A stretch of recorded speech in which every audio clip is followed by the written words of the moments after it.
I think we love mysteries, and these are real life, and we lived through them. And you know, we lived through the O.J. case, and even if you didn't live through it, if you were too young, you know about it. And then to get behind the scenes is pretty amazing. And the same thing, you know, the shenanigans that went on, and the jockeying for position.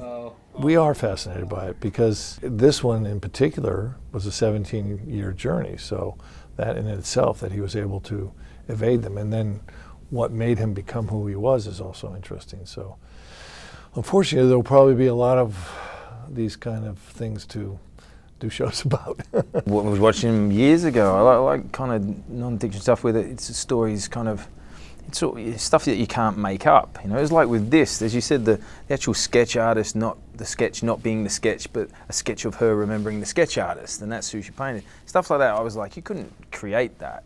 I think that's what's compelling as an actor doing it. I think it's great for an audience. You know, in episode 8, when they suddenly, you know, what they do to his cabin is completely off the charts, wacky, but it happened. I don't want to spoil it, but it's such a unique thing that it took me a while to go, nah, someone's making that up. And I think that's what keeps you coming back to these kind of true crime tales.